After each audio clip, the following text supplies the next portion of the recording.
मंगलमय मंगल करण वीतराग विज्ञान। नमो ताहि जात भय अरहंतादि महान। करि मंगल करि हो महा ग्रंथ करन को काज। जात मिल समाज सब पावे निज पद राज। मिथ्या भाव भावत जो प्रगट निज भाव। सो जयवंत रहो सदा यही मोक्ष उपाय। कल अपना प्रकरण चल रहा था अमूर्तिक आत्मा से मूर्तिक कर्मों का बंधन किस प्रकार होता है। लगभग अपनी चर्चा हो गई थी। आज उसी विषय को फिर से एक बार दोहराता हूँ, एक बार रिवाइज हो जाएगा। कुछ नवीन बिंदु भी आज ज़रूर देना चाहूँगा और फिर अपन नए विषय में प्रवेश करेंगे, नया प्रकरण चालू करेंगे। देखिए, सबसे पहले तो जीव और कर्मों की भिन्नता बताई, ठीक है। अब प्रश्न क्यों उपस्थित हुआ होगा, अपन इसको भी थोड़ा समझते हैं। पहले के प्रकरण में, इससे पहले जो इसके तुरंत पहले जो प्रकरण चल पड़ा उसमें बात आई थी जीव और कर्म भिन्न है, ठीक है। तो जब कह रहे हैं कि जीव और कर्म भिन्न है, उसके पहले भी क्या चला, कर्म अनादि से है, ठीक है। पहले कहा कर्म अनादि से है, फिर कहा कर्म और जीव भिन्न है। अब तीसरा प्रश्न उसको फिर उपस्थित हुआ, भाई जब तुम अनादि से कह रहे हो, भिन्न भी है, फिर उनका बंधन कैसे, जीव और कर्म का बंधन कैसे। और उसमें भी बंधन में भी दिक्कत नहीं उसे, वो कहता है कर्म है मूर्तिक, जीव है अमूर्तिक। अमूर्तिक वस्तु का और मूर्तिक वस्तु का, इन दोनों का आपस में कैसे बंधन हुआ, मूर्तिक और अमूर्तिक का आपस में कैसे बंधन हुआ। तो इसके लिए पंडित जी साहब, जैसे मैंने कल कहा था, एक बहुत ही टेम्पररी उदाहरण देते हैं। कहते हैं एक इंद्रिय गम्य स्कंद है या इंद्रिय गम्य पुद्गल है, और एक इंद्रिय अगम्य पुद्गल है, मतलब जो इंद्रियों के द्वारा ख्याल में नहीं आती है, ऐसा कोई पुद्गल है। तो उन दोनों का आपस में जुड़ान या बंधन होता है या नहीं होता है, बिल्कुल हो सकता है। जो इंद्रिय गम्य है, मतलब आंखों से कान आदि के माध्यम से पकड़ में आते हैं, ऐसे स्कंद है, और कोई आंख कान आदि के माध्यम से पकड़ में नहीं आते हैं, तो उनका बंधन हो सकता है। उसी प्रकार जीव का और कर्मों का बंधन हो सकता है। अब देखो, पंडित जी साहब ने उदाहरण पुद्गल ही में दिया है, हाँ, और सिद्धांत घटित करना चाहते हैं जीव और पुद्गल के ऊपर।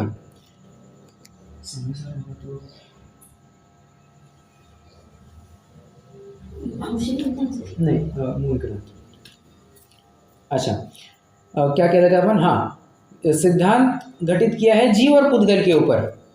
हालांकि देखा जाए तो इसके लिए आचार्यों ने, विद्वानों ने कई सारे अलग अलग तर्क दिए हैं, और अच्छे अच्छे तर्क दिए हैं। डेफिनेटली पंडित साहब का भी उदाहरण है, काम चलाऊ है, परंतु और प्रबल तर्क अगर देखना हो तो आप समय सार में भी देख सकते हैं। गाथा नंबर 173, अगर देखिए, मेरे पास ग्रंथ आया है, मैं अगर आपको पढ़ करके दिखा सकूं तो बेहतर। मैं आपको प्रकरण तो बता ही दूंगा क्या है। 173, एक मिनट जी।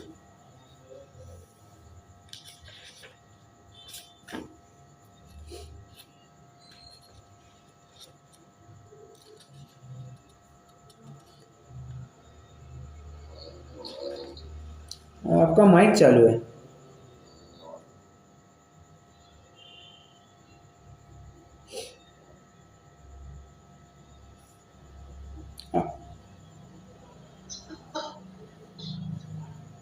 आपका माइक चालू है, ठीक है। अभी तो वो मुझे प्रकरण मिल नहीं रहा है, ठीक है। मैं आपको ठीक है, मैं आपको ये सारांश बता देता हूँ। 173वीं गाथा में प्रश्न पूछा कि जीव और कर्म का बंध कैसे होता है। 174वीं गाथा में उत्तर दिया कि जिस प्रकार जीव मूर्तिक वस्तु को जानता है, फिर से जिस प्रकार अमूर्तिक जीव मतलब यहाँ पर अमूर्तिक विशेषण के रूप में जोड़ा है, अमूर्तिक जीव मूर्तिक वस्तुओं को जानता है, उसी प्रकार बंध को प्राप्त होता है। थोड़ा सा नहीं समझ में आया होगा, मैं फिर से बताता हूँ।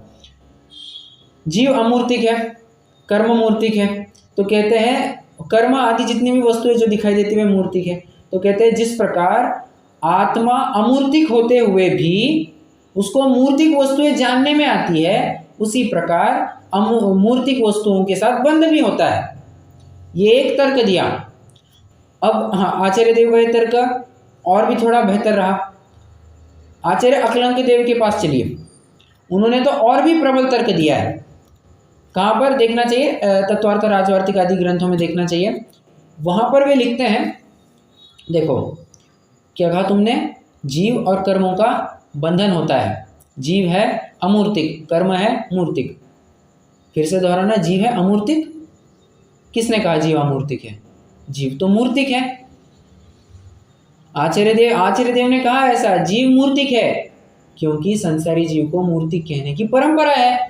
तुम सिद्ध जीवों को अमूर्तिक कहो, कोई दिक्कत नहीं, परंतु संसारी जीव को किसी अपेक्षा से मूर्तिक कहा जाता है। मूर्तिक और अमूर्तिक ये तो जोड़ा ही है, ये दो धर्म ही पाए जाते हैं सिद्धों में। हम पहले ही कह के आ चुके हैं कि हम संसारियों की बात कर रहे हैं। संसारी को पर्यार्थिक में से मूर्तिक कहा जाता है, द्रव्यार्थिक में से अमूर्तिक कहा जाता है। कितने जन समझ रहे हैं, कितने जन फॉलो कर रहे हैं? इसका ये मतलब हुआ, हाँ, संसारी जीव मतलब व्यवहार से जीव को मूर्तिक बता रहे, बराबर। और मूर्ति से मतलब पुद्गल का पुद्गल से बंधन में कोई दिक्कत नहीं है। करेक्ट, सही समझा, एकदम सही समझा आपने। वही सिद्ध करना चाहते हैं कि जीव को किसी अपेक्षा से मूर्तिक कहा है, और मूर्तिक का बंधन होने में क्या दिक्कत है? तो कोई दिक्कत नहीं है। तो ये कई सारे तर्क हमें ज्ञान में होने चाहिए। ये तो मैंने सहज ही में प्रकरण चल पड़ा, उसके साथ साथ और भी 2 तर्क दे दिए, ठीक है। तो ये 2 तर्क भी आप, हाँ, कौन से ग्रंथ में है ये वाला? ये तत्वार्थ राजवार्तिक में मिलेगा।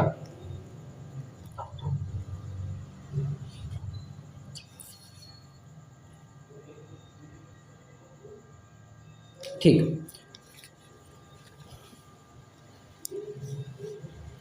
आइए अपन थोड़ा सा ना फिर से एक बार प्रकरण पढ़ते हैं, फिर से एक बार पढ़ेंगे, और कुछ नई बात होगी, कुछ विशेष फोकस करने लायक बात होगी, उसके ऊपर भी फोकस किया जाएगा। यहाँ प्रश्न है कि थोड़ा सा रैपिड रीडिंग ही करेंगे। मूर्तिक का तो बंधन होना बने, मूर्तिक का बंधन कैसे बने? ठीक है, तो जिस प्रकार व्यक्त इंद्रिय गम्य नहीं है, ऐसे सूक्ष्म पुद्गल तथा व्यक्त इंद्रिय गम्य है, ऐसे स्थूल पुद्गल उनका बंधन होना मानते हैं। एक इंद्रिय गम्य है और एक इंद्रिय गम्य नहीं है, फिर भी तुम उनका बंधन मानते हो। उसी प्रकार जो इंद्रिय गम्य होने योग्य नहीं है, ऐसा अमूर्तिक आत्मा, और इंद्रिय गम्य होने योग्य मूर्तिक कर्म, इनका भी बंधन होना मानना। देखिए ऊपर उदाहरण तो दिया, वास्तव में जो इंद्रिय गम्य है और इंद्रिय गम्य नहीं है, जब सिद्धांत घटित कर रहे हैं तो वहां पर उन्होंने एक विशेष बात कह रहे हैं, इंद्रिय गम्य, ऐसा नहीं कह रहे, इंद्रिय गम्य होने योग्य और इंद्रिय गम्य न होने योग्य, 2 बातें हैं। एक तो इंद्रिय गम्य एक, और इंद्रिय गम्य होने योग्य। क्या अंतर है दोनों में? क्या अंतर है दोनों में?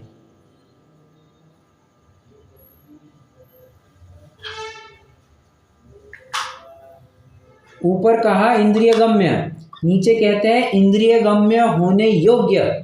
इंद्रिय गम्य इंद्रिय से दिखते हैं, अब इंद्रिय गम्य होने योग्य यानी हो सकता है करेक्ट, इंद्रियों द्वारा दिख सकते हैं।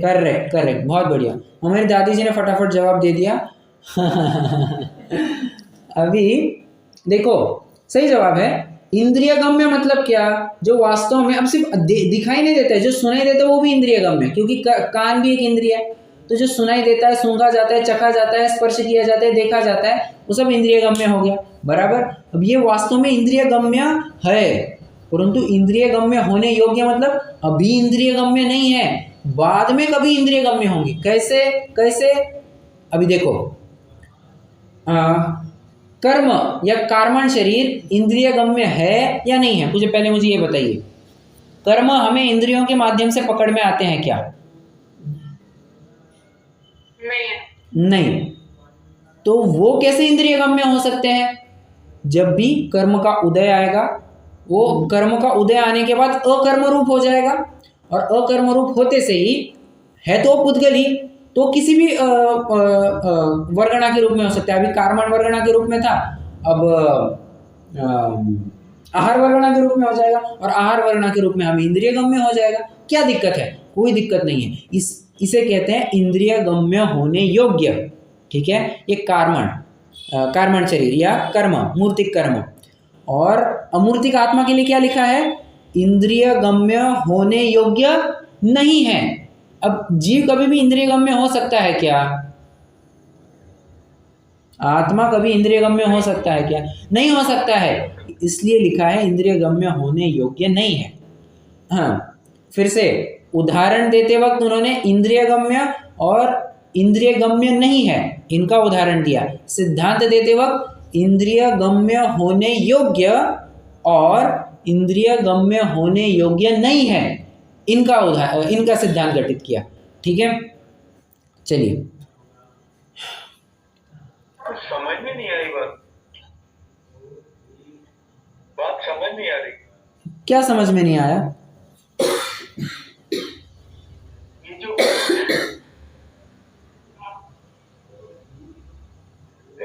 I'm not getting it. नहीं, देखिए, पहले ही कह रहा हूं, ये एक बहुत ही काम चलाऊ तर्क दिया है।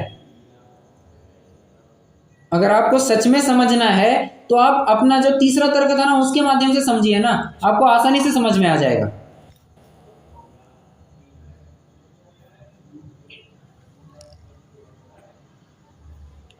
हेलो, इंद्रिय गम्य होने योग्य नहीं है ऐसा अमूर्तिक आत्मा, हाँ, और इंद्रिय होने योग्य मूर्तिक कर्म, हाँ, इनका बंधन होना मानना बराबर। मानना। मतलब ये तो वही हो गया ना, अमूर्तिक और मूर्ति का बंधन हो रहा है।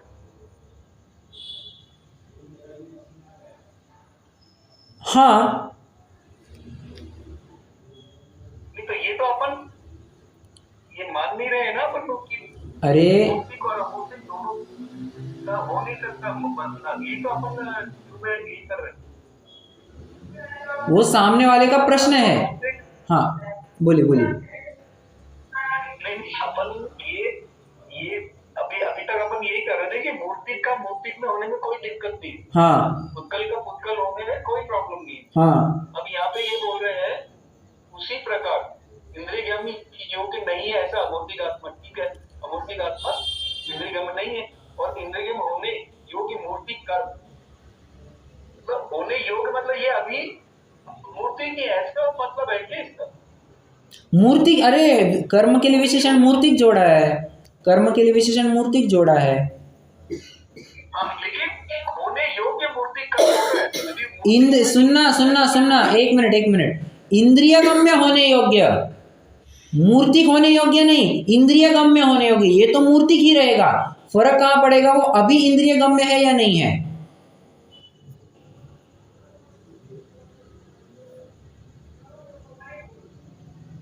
नहीं समझ में आया?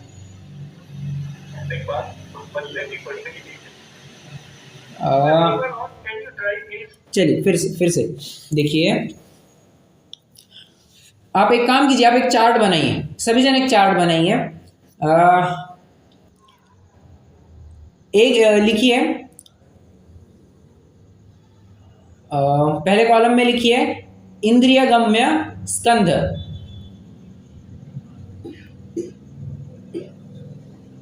इंद्रिय गम्य पुद्गल, ऐसा लिखिए, इंद्रिय गम्य पुद्गल। ठीक है, दूसरे 3 कॉलम बनेंगे। हाँ, दूसरे कॉलम में लिखेंगे इंद्रिय गम्य नहीं है ऐसा पुद्गल।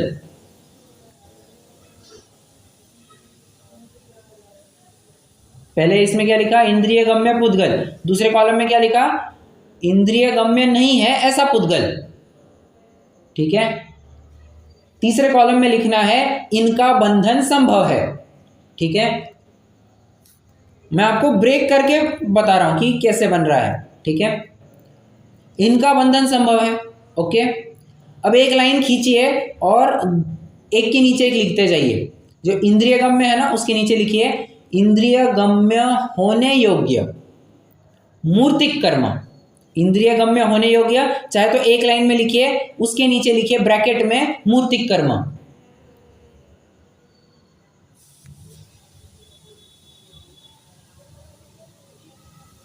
दूसरे कॉलम में लिखिए इंद्रिय गम्य होने योग्य नहीं है, ब्रैकेट में अमूर्तिक आत्मा।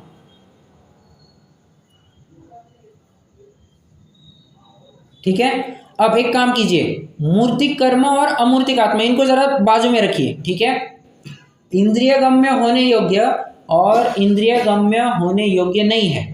अब इनका बंधन संभव है या नहीं है, आप ये विचार मत कीजिए सामने कर्म है या आत्मा है। पहले तो मुझे ये बताइए, इंद्रिय गम जो ऊपर तर्क दिया था, क्या वही तर्क नीचे नहीं लग सकता?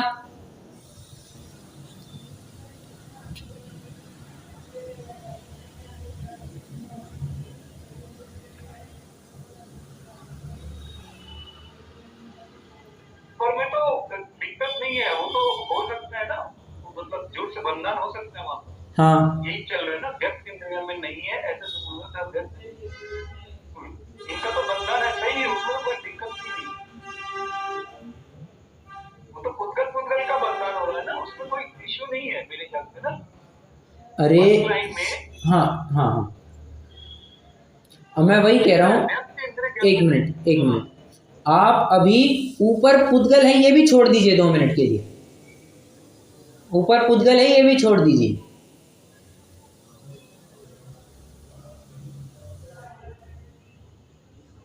ठीक है, हाँ,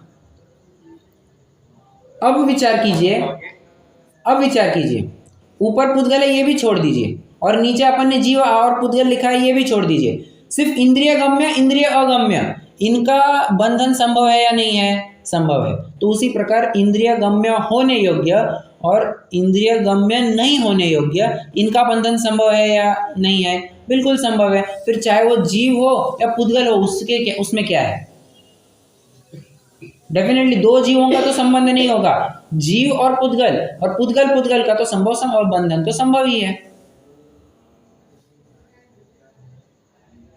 में तो कोई इश्यू ही नहीं है, तो पुद्गल तो कोई दिक्कत नहीं होती।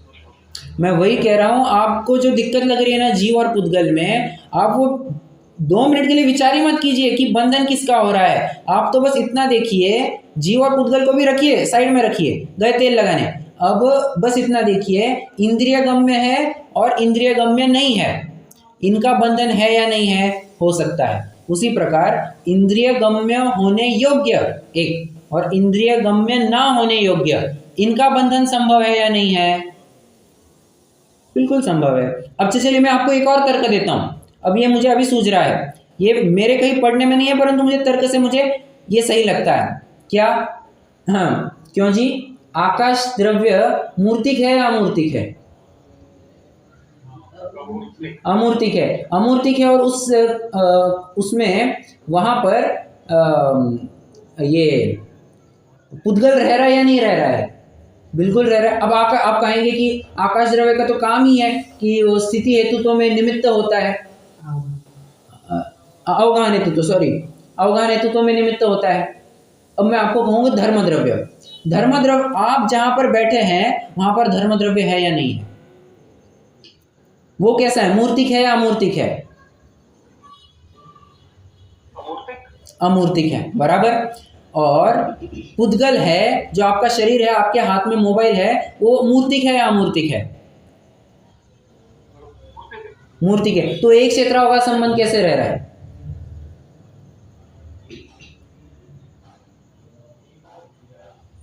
अरे क्षेत्र तो अनादि से चले रहा है ना प्रोग्राम। हाँ, तो वही यहाँ पर भी कह रहे हैं कि जीव और कर्मों का भी अनादि से संबंध चलते आ रहा है। क्या दिक्कत है? और बंधन मतलब आप बंधन क्यों समझ रहे हैं? आप बंधन को ऐसे समझिए ना, एक क्षेत्राओं का संबंध हुआ, एक क्षेत्राओं का संबंध होने को ही तो बंधन कह रहे हैं। उसमें कोई प्रॉब्लम नहीं करेगा।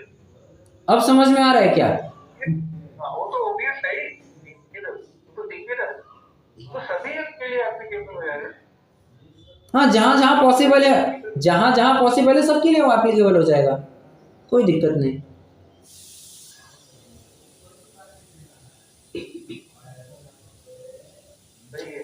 यहाँ आपको कंक्लूजन समझ में आया क्या? मतलब जो आप पंडित जी साहब कहना चाहते हैं वो समझ में आया नहीं आया?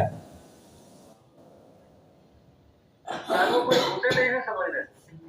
अच्छा, मुझे ऐसा लगा भाई, जब ये वाला तो इसमें तो कोई दिक्कत ही नहीं है, तो हम देख ही रहे हैं, अपने चारों तरफ देख ही रहे होगा, सारे जीव उसी उसमें आ रहे हैं। किस जीव के बॉडी तो है ना, शरीर। हाँ बराबर अदर देन ह्यूमन बीइंग, वो तो दिख ही रहा सब। बराबर। चलिए, अगर आपको अभी भी नहीं पल्ले पड़ा तो मैं आपको एक रिक्वेस्ट करूंगा, आज का रिकॉर्डिंग फिर से एक बार सुनिए, हो सकता है कल का भी रिकॉर्डिंग आप एक बार सुनिए, आपको थोड़ी क्लैरिटी और मिल जाए, ठीक है? मेरे पास भी कोई और तर्क होंगे तो मैं कल ज़रूर पेश करने की कोशिश करूंगा। हाँ, परंतु अभी इनफैक्ट मेरे पास जितने तर्क थे मैंने तो आपको सारे दे दिए, कल नए तर्क के साथ में और चर्चा की जा सकती है। बंधन वर्ड यूज किया, और बंधन इज द सेम थिंग ना। यस यस, सेम है। ठीक है, ठीक।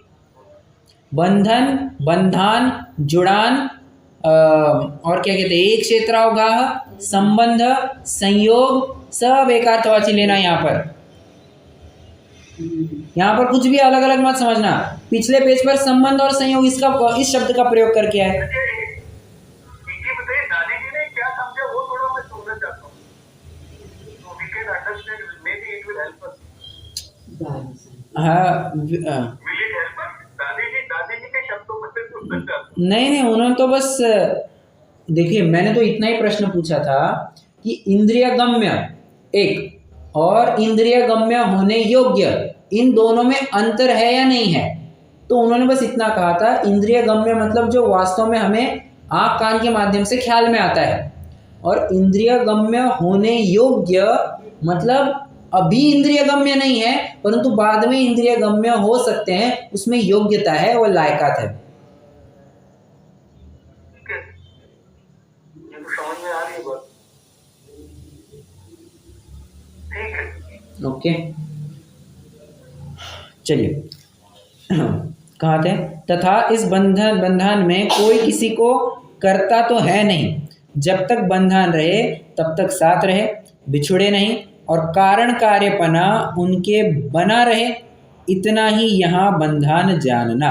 सो मूर्तिक अमूर्तिक के इस प्रकार बंधन होने में कुछ विरोध नहीं है। अब यहाँ पर देखिए, बंधन की मैं थोड़ी और विशेष बात करना चाहूँगा। यहाँ पर बंधन की बात क्या कर रहे हैं, सिर्फ कारण कार्यपना है। बंधन मतलब ऐसा नहीं है कि जिस प्रकार से जेल में पकड़ अपना हथकड़ी पहना करके रखी है। देखिए, मैं आपको बंधन के 3 स्तर बताता हूँ, लौकिक पारलौकिक दोनों को मिक्स करके बताता हूँ। किसी ने हाथ में हथकड़ी बांध दी, ठीक है, ये बंधन है या नहीं है? बिल्कुल बंधन है। ये तो खुल करके ख्याल में आता है कि ये बंधन में अटका हुआ, ठीक है। अब मैं आपको एक उदाहरण देता हूँ, ये एक लेवल का हो गया। अब दूसरे लेवल का मैं बताता हूँ उदाहरण के माध्यम से। कृष्ण के पिता का नाम क्या था? वासुदेव। बराबर। हाँ, वे कौन से शला का पुरुष थे?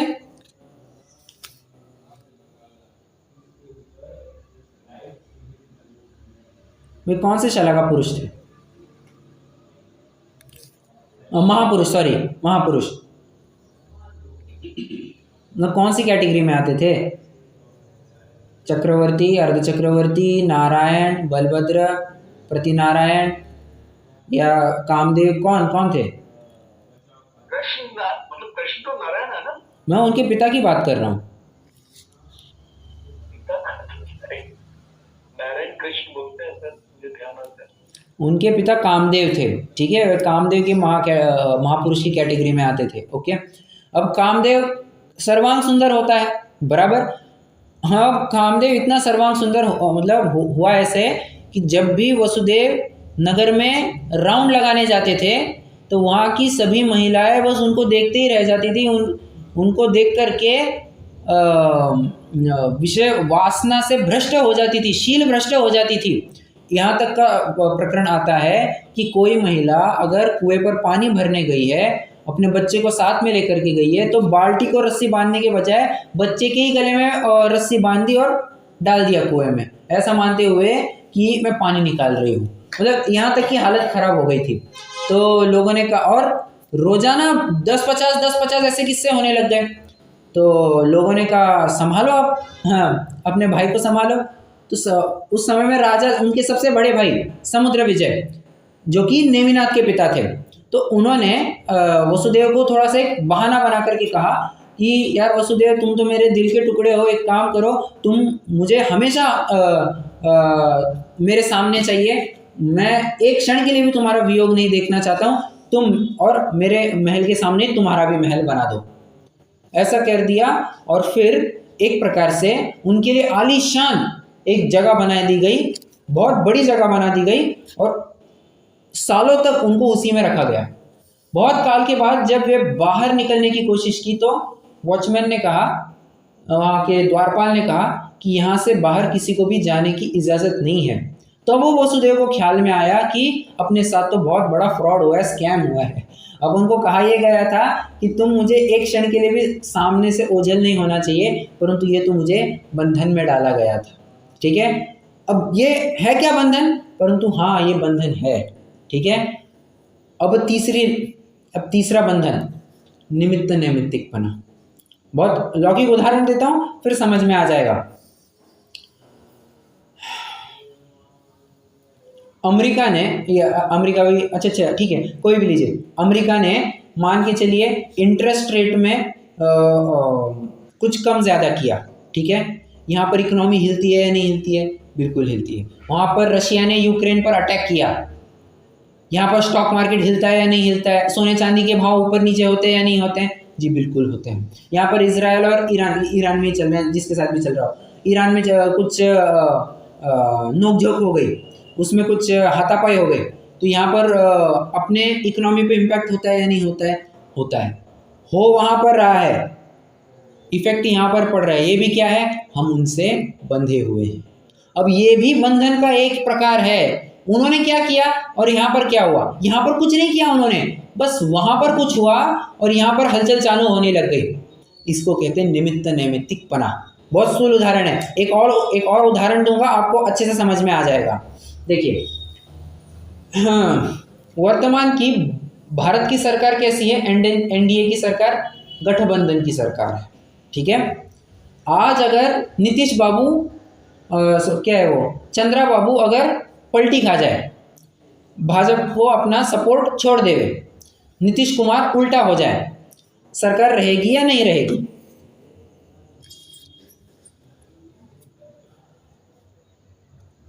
रिस्क में तो है, ऑफर हो जाएगा। अरे तो माइनॉरिटी में आ जाएंगे, वो मेजोरिटी में चले जाएंगे। समझ में आ रहा है? मतलब भाजपा में, बीजेपी में क्या हुआ? बीजेपी में कुछ नहीं हुआ। काम कहाँ हुआ है? वो सब चंद्रबाबू नायडू ने किया है या नीतीश कुमार ने किया, काम वहां पर हुआ है, परंतु पूरा इफेक्ट पूरी सरकार के बनने पर है, पूरी सरकार के ऊपर है। यहाँ पर कुछ हलचल होती है, यहाँ पर पूरा काम होता है। ठीक है, उसी प्रकार जीव और कर्मों का जो बंधन है, अब ऊपर मैंने क्या कहा था? गठबंधन की सरकार, बंधन। उसी प्रकार जीव और कर्मों का भी एक गठबंधन है। कर्मों में यहाँ पर हलचल हुई, जीव में भी यहाँ पर हलचल होना चालू होती है। एक क्षेत्र की बात नहीं है, कुछ इस तरीके से नहीं हो रहा है कि क्वांटम फिजिक्स का भी एक प्रिंसिपल है।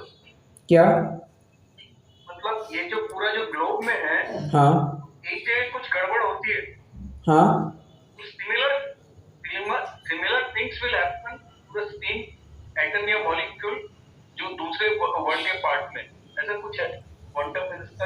अब मैं उसके बारे में जानता नहीं हूँ, परंतु आपने वो इंटर रिलेशनशिप वाली बात हो रही है। हाँ, एक बराबर इंटर रिलेशन है ये। एवरीथिंग दिखेगा कुछ, ये बोल। आप कहीं ये तो नहीं कहना चाह रहे Newton's third law of motion, और क्या every action has an equal and opposite reaction force नहीं वो नहीं बोल, which acts simultaneously. Principle of quantum physics. नहीं, इसके बारे में मुझे कुछ ज़्यादा ज्ञान नहीं है। हम कॉमर्स के स्टूडेंट हैं, हमको फिजिक्स के बारे में ज़्यादा ज्ञान नहीं है। कभी मौका मिले तो देखिएगा। जी जरूर आई ओपनिंग है वो। जरूर जरूर। न्यूटोनिक फिजिक्स को पूरा बर्बाद कर देते हो। ओके ओके, खैर अपना सिद्धांत क्या है, अपना सिद्धांत क्या घटित करना है यहाँ पर। कर्म और जीव का बंधन मतलब ऐसा नहीं है कि जकड़ करके रखा है, यहाँ तो निमित्त नैमित्तिक संबंध वाला बंधन है। होता क्या है, अब देखिए कल का ही प्रकरण आज थोड़ा रिपीट हो रहा है, बट कोई दिक्कत नहीं, अपन आराम से तसल्ली से पढ़ते जा रहे हैं, और मैं आज आशा रखता हूँ कि कुछ नए बिंदु जरूर आए होंगे, ठीक है, कल के मुताबिक। देखिए मैं अभी इसमें एक चीज और आ रही है, हाँ। 1 मिनट। इसमें जो 3 चीज आपने बताई ना, हाँ हथकड़ी वाला बंधन देखने में बंधन लग रहा है, हाँ बाकी जब दो है, दे आर नॉट एक्चुअली बंधन, लेकिन दे आर बंधन। करेक्ट करेक्ट करेक्ट करेक्ट, वो दिखने में बंधन नहीं है परंतु है असल में बंधन, ठीक है। अच्छा चलिए, मुझे एक और उदाहरण याद आ गया, जो तीसरे लेवल था ना उदाहरण का, वो बंधन का। मैंने आपको 2 उदाहरण दिए थे, एक अमेरिका भारत का दिया, और यूक्रेन रशिया ने कुछ युद्ध कर दिया। युद्ध वहाँ पर हुआ है, यहाँ पर सोने चांदी के भाव में कम ज़्यादा होने लगता है, यहाँ पर स्टॉक मार्केट ऊपर नीचे होने लग जाता है, बराबर। अब एक और उदाहरण देना चाहता हूँ जो आप बहुत रिलेट कर पाएंगे, बहुत रिलेट कर पाएंगे। कोई डाकू है, गुंडा है, ठीक है, कहा जाता है चोरन के पूरे ना बसे, चोरों के कभी घर बसते नहीं है, परंतु फिर भी चोर डाकुओं के भी परिवार होते ज़रूर है, ठीक है।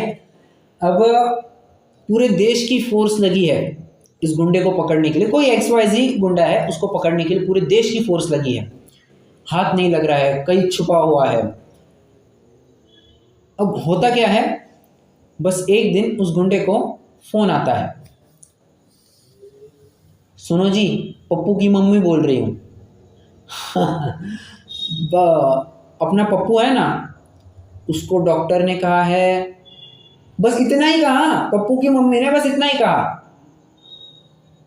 ये जो डाकू है, इसके हार्ट बीट में इसका ECG ऊपर नीचे होगा या नहीं होगा? कर फूल रहे होंगे। हाँ सांसें फूलने लग जाएंगी। वो कहेगा क्या हुआ क्या हुआ क्या हुआ, कह रहे हैं कि बचने की संभावना क्या क्या क्या बचने की संभावना क्या, बहुत कम है, इतना सुना ही नहीं। अब मुझे बताइए वो आएगा या नहीं आएगा? करके बोला है। हाँ, कैसे भी करके आएगा, कैसे भी करके आएगा। और ये ट्रैप करने का एक प्रकार। एक चीज और मुझे अभी जस्ट दिमाग में आई, समझदार में एक ऐसा है ना, आता है कोई गाता, हाँ ये बोलते हैं कि जैसे जो गाय को बांधा हुआ है, हाँ एक्चुअली बांधा नहीं है, रस्सी रस्सी से बंधी है, गाय तो फ्री है, मतलब वो दूसरे उसमें है, वो वो एक अलग समझाने। अच्छा, मतलब आप ये कहना चाहते हैं कि बस गाय को रस्सी बांध के रखी है और वो रस्सी किसी को बांधी नहीं है, खुली छोड़ी है। समझदार में ऐसी कुछ बात आती है, कोई ध्यान आ रहा है, वो समझाने के लिए है कि वो हमने माना है कि मैं बांधा हूँ, ऐसा भी है ना कि वाकई समझदार का। अब वो तर्क क्या है? हाँ बोलिए। आत्मा बना नहीं है, लेकिन मैं मान के बैठा हूँ कि मैं बना हुआ हूँ, ऐसा कुछ है उसको समझाने का।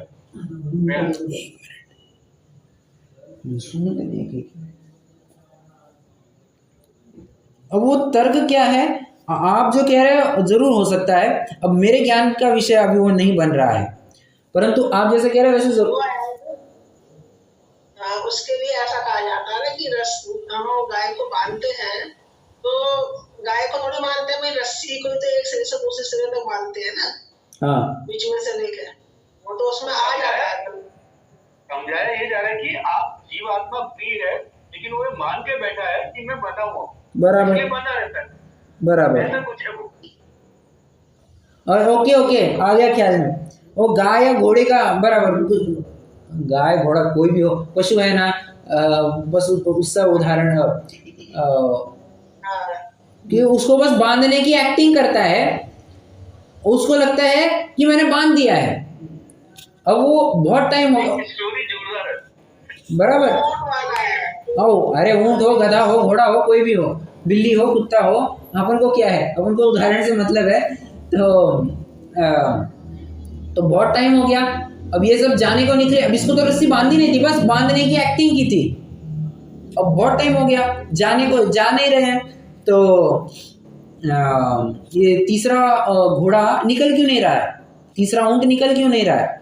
तो किसी ने कहा कि तुमने उसको रस्सी बांधने की एक्टिंग की है ना, वो मान रहे कि मैं बंधा हुआ हूँ, एक काम करो रस्सी खोलने की एक्टिंग कर दो, वो अपने आप महसूस करेगा कि मैं मुझे खोल दिया है, और फिर वो चलना चालू करेगा।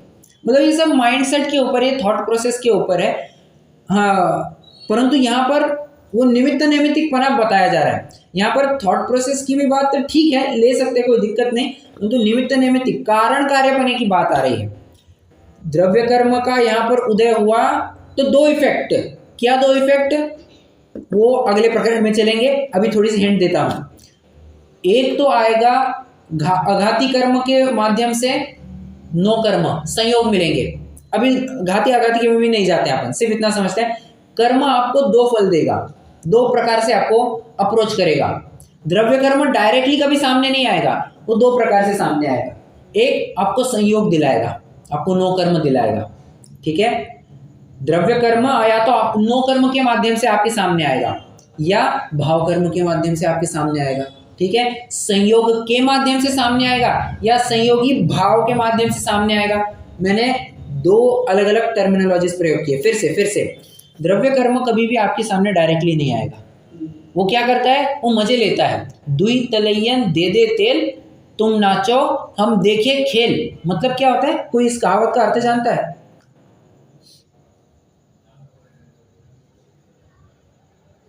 बुंदेलखंड में शायद प्रचलित है ये। मतलब वो तो मजे ले रहा है और वो ऐसे कुछ तेज मतलब कुछ मीनिंग यही निकल रहा है। नहीं, क्या है, मजे ले रहा है। हाँ, मजे कैसे, मतलब मान के चलिए थोड़ी सी स्लिपरी फर्श है, ठीक है, उस पर किसी को नाचने को कहा, और नाचने को कैसे कहा, पहले तो उसके पैरों पर अच्छा सा तेल लगा दिया और कहा कि अब नाचो। मैं क्या कह रहा था, अभी बीच में डिस्कनेक्ट हो गया। हाँ, किसी को नाचने को कहा और एक स्लिपरी फर्श पर नाचने को कहा, और नाचने से भी पहले दोनों तलवों पर अच्छे से तेल लगा दिया। अब पहले से स्लिपरी फर्श, उस पर भी तेल लगा दिया और नाचने को कहा। मजे लेना चाहता है ये, ठीक है। दुई तलैयन दे दे तेल, दुई तलैयन मतलब दोनों तलैयन अपने तलवों को, पैर के तलवों को, ठीक है, दे दे तेल, लगा दे तेल, तुम नाचो हम देखे खेल, हम तो बस तुम्हारे मजे लेंगे, ऐसा उस कहावत का अर्थ बनता है। खैर, तो द्रव्य कर्म डायरेक्टली सामने नहीं आएगा, नो कर्म के माध्यम से सामने आएगा या भाव कर्म के माध्यम से सामने आएगा। एक पहली टर्मिनोलॉजी। दूसरी टर्मिनोलॉजी, संयोग के माध्यम से सामने आएगा या संयोगी भाव के माध्यम से सामने आएगा। फिर से संयोग के माध्यम से सामने आएगा या संयोगी भाव के माध्यम से सामने आएगा, ठीक है। और ये जानता है, जीव गलती करता है, इसमें राग द्वेष, लाइक डिसलाइक करने लग जाता है, और यहीं पर नवीन कर्म बंधे के लिए वो कारण बन जाता है। इस प्रकार कारण कार्यपना जानना, ठीक है, और फिर जीव फिर से बंधा हुआ दिखाई देता है।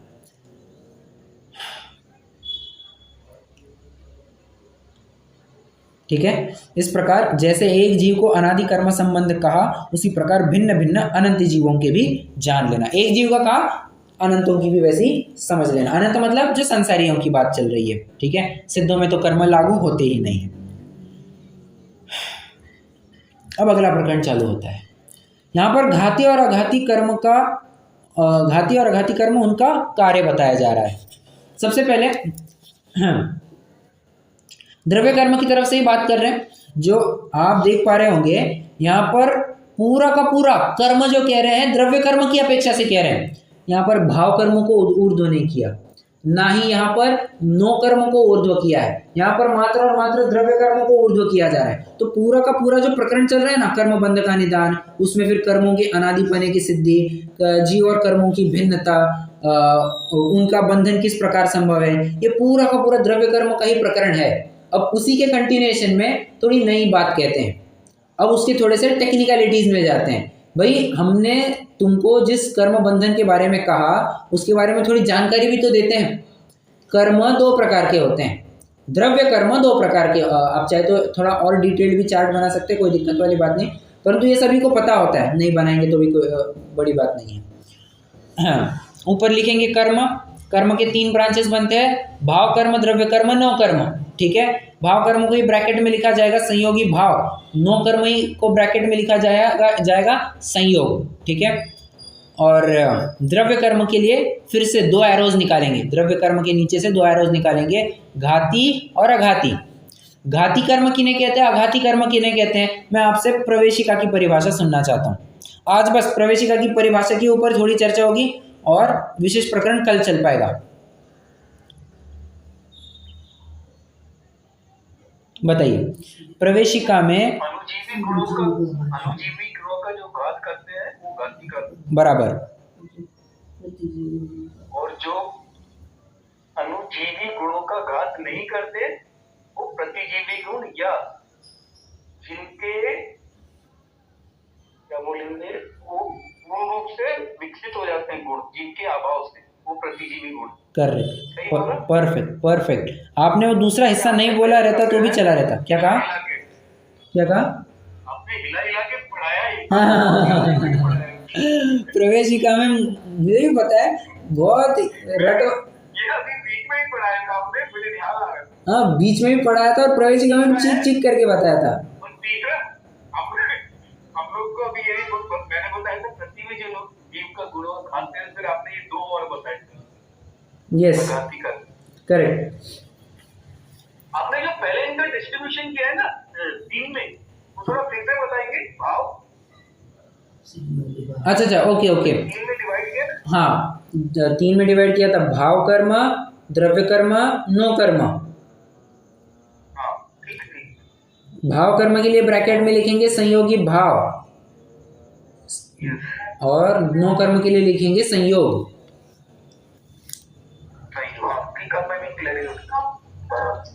ठीक, अब अपन कहाँ पर आए थे? घाती और अघाती कर्म। ठीक है, इसी को आज थोड़ा सा एनालाइज करते हैं, जिन जिन को याद नहीं आया होगा उनके लिए अपन फिर से दोहरा देते हैं। देखिए, परिभाषा क्या लिखी है, जो जीव के अनुजीवी गुणों को घाते सो घाती कर्म, और जो जीव के अनुजीवी गुणों को ना घाते वे अघाती कर्म।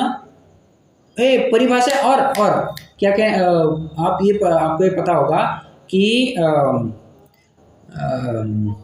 अघाती कर्म के अभाव में प्रतिजीवी गुण प्रकट होते हैं। ठीक है, तो ऐसी भी तो परिभाषा बना सकते थे ना, कि जो प्रतिजीवी गुणों को घाते सो क्या कहते, फिर अघाती नहीं कह सकते, आपको घाती कहना पड़ता। क्यों? घातते ऐसे शब्द का प्रयोग हुआ है, तो आपको दोनों भी घाती कहने पड़ते, तो अघाती ऐसा कोई भेद ही नहीं बनता। ठीक है, इसलिए पहले केस के ऊपर तो चौकड़ी लग गई कि दोनों को घाती नहीं कह सकते। फिर दूसरा ऑप्शन भी आजमाया जा सकता था, क्या? कि जो प्रतिजीवी गुणों को घाते सो घाती कर्म, और प्रतिजीवी गुणों को ना घाते सो अघाती कर्म, ऐसा भी कहा जा सकता था। किंतु ऐसा नहीं कहा उन्होंने। क्यों? क्योंकि जीव के प्रयोजन की सिद्धि अनुजीवी गुणों से होती है, और अघाती कर्मों के रहते हुए भी केवल ज्ञान का सद्भाव पाया जाता है। इसलिए प्रतिजीवी गुण प्रकट तो होंगे ही, परंतु अभी नहीं होंगे तो भी कोई दिक्कत नहीं, हमारा आनंद सुख तो बराबर बरकरार रहेगा। इसलिए हमारे प्रयोजन की सिद्धि अनुजीवी गुणों से है, इसलिए अनुजीवी गुणों को जो घाते वे अघाती कर्म, जो अनुजीवी गुणों को ना घाते वे अघाती कर्म। ठीक है, चलिए कोई और याद आ रही है मुझे। हाँ, क्या था? याद आया, I just missed it. कोई बात नहीं, आप भी आया, आपने ऐड करवाया था वो, मैं भूल गया। याद आ जाए तब बता दीजिए, कोई दिक्कत नहीं। ओके, चलिए, किसी को कोई और प्रश्न? नहीं, याद आया मुझे, 0% और 100% होते ही है हाँ बराबर आघाती कर्म। बराबर। ये एक और हमने ऐड किया, आघाती कर्म नहीं, प्रतिजीवी गुण। सॉरी, प्रतिजीवी गुण, हाँ, बराबर। ठीक है, प्रतिजीवी गुण 0% और 100% में चलते हैं, ऑन या तो ऑफ, या तो चालू होंगे या तो बंद होंगे, यहाँ पर बीच की अवस्था नहीं होती इनकी। ठीक है, मतलब ऐसा नहीं कहा जा सकता कि मैं थोड़ा थोड़ा अगुरु लघुतु गुण को प्रकट कर चुका हूँ, ऐसा नहीं, या तो पूरा। अब ऐसा भी कोई नहीं कह सकता कि मेरा थोड़ा सा ना अवगाहनत्व प्रकट हो गया है। ये थोड़ा सा अवगाहनत्व और बहुत अवगाहनत्व प्रकट नहीं हो, ये क्या अर्थ होता है? ये लॉजिकली बात बैठती ही नहीं है। क्या कहा? परसेंटेज में एक्टिविटी नहीं होगी, बराबर, 0 या 100। करेक्ट, परसेंटेज में एक्टिविटी नहीं चलेगी और लॉजिकली बात बैठती भी नहीं है।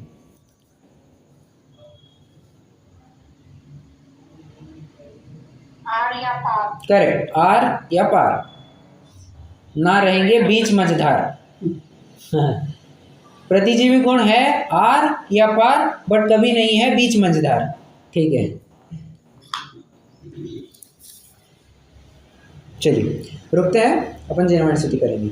आज मैं चाहूंगा, जो पहला अपना प्रकरण रहा है, जैसे शशि जी और कुमकुम जी, आपको पहला वाला प्रकरण समझ में आया या नहीं आया, जिसके ऊपर अपना काफी समय चला गया, मतलब अपन ने काफी चर्चा की। मैं ये नहीं कह रहा हूँ वक्त जाया हो, बहुत अच्छी चर्चा हुई अपनी। ये मूर्ति का मूर्ति वाला। हाँ हाँ, ये तो आगे बंधन। आया भी है। ओके ओके, ठीक है, कंफ्यूज मत हो जाना, मैं फिर से दोहराता हूँ। बंधन, बंधान, जुड़ान, एक क्षेत्रावगाह, संयोग, संबंध, ये सब एकार्थवाची लेना। अभी यहाँ पर कुछ क्या कहे, अनलेस अदरवाइज स्टेटेड, लॉ की एक लैंग्वेज होती है, कानून में अगर आप कभी पढ़ेंगे वहाँ पर ऐसी लैंग्वेज लिखी होती है, अनलेस अदरवाइज स्टेटेड। जब तक हम तुमको कुछ दूसरा नहीं बोले तब तक तुम यही मानते चलना। ठीक है, मैं फिर से दोहराता हूँ, बंधन, बंधान, एक क्षेत्रावगाह, जुड़ान, संबंध, संयोग, सब एकार्थवाची लेना। ठीक है, संश्लेष भी लेंगे क्या? संश्लेष, यस ले सकते हैं, कोई दिक्कत नहीं, संश्लेष भी ले सकते हैं। आएगा ना, करेक्ट, संश्लेष भी आ जाएगा। क्षेत्र गांव में आएगा ना। हाँ बराबर, करेक्ट। एक क्षेत्रावगाह में दो भेद बनते हैं, ये तो संयोग बनेगा या तो संश्लेष बनेगा।